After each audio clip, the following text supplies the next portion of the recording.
Hi everybody, I'm Tina Williams and this is my culture speech and this is my audience.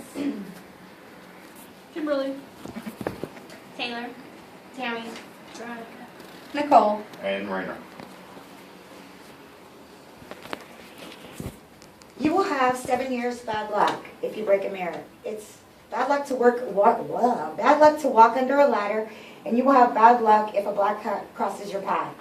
We have all heard of these superstitions, as silly as they may be. We even tried to avoid such situations to assure that bad luck stated will never come our way. In some cultures, like the Chinese culture, superstitions play a big part in their customs and their traditions.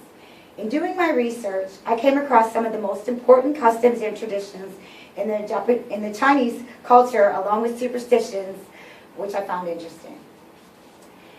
When we think of weddings, we think about two people who are madly in love joining their lives together forever. The website, the Ministry of Commerce, states, in the Chinese culture, a marriage is not simply a love match between two people, but establishing a relationship between two families as well. If the parents are not happy with the lineage or the statue of a family, a wedding will not occur. In Chinese culture, once married, the bride will no longer live with her family. She is now part of her groom's family and becomes their property.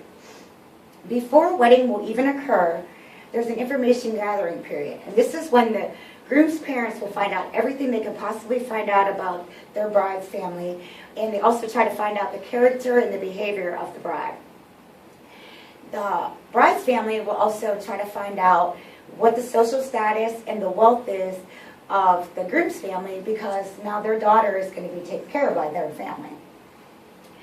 Once that's all said and done, they will send a female representative to the bride's house to actually ask for the bride's hand in marriage. And then they will negotiate what the dowry will be paid and how many tables that the bride's family is allowed to have at the reception.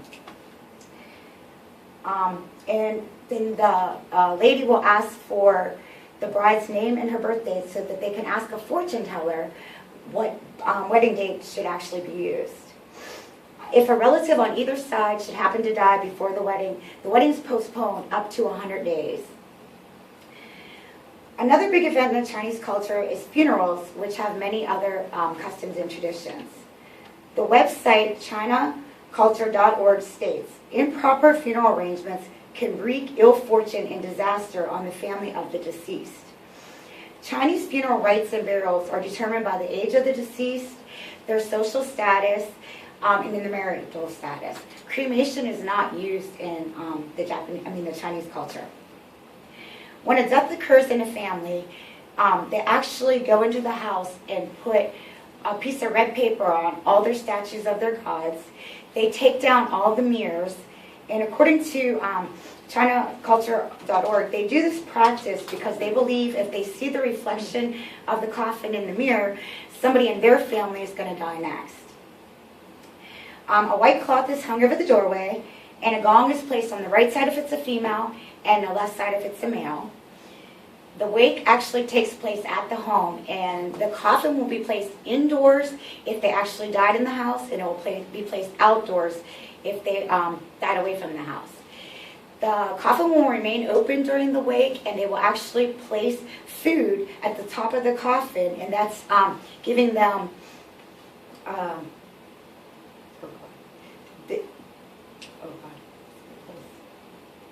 okay, we'll skip it. After the funeral rites are over, the mourning doesn't end for 100 days. Every 7 days for the first 49 days, they do a religious ceremony, and a piece of cloth is worn on the shirt of the family members to show that they are in mourning, and that can last up to 3 years. I've told you about two of the biggest events in the Chinese culture. Now I will explain a few of the more interesting traditions and superstitions.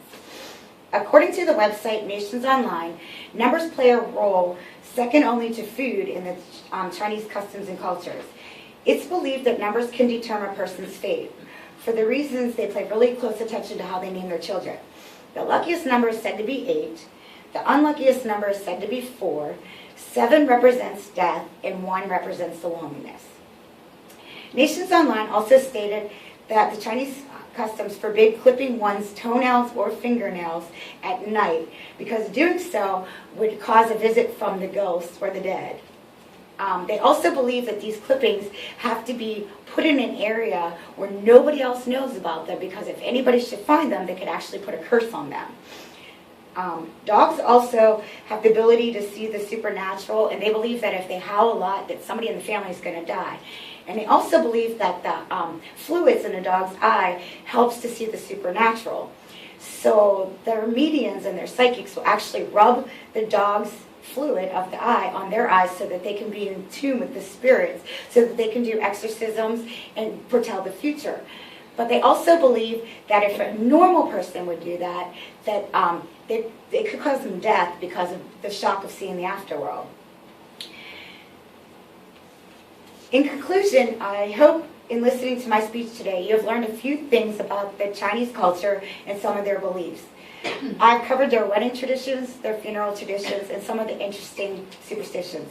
I hope that you can see that as silly as some of the superstitions seem to us, in some cultures the superstitions actually shapes their traditions and their customs. Thank you. Here's my audience. Taylor, Tammy, Nicole. And Raina. Oh my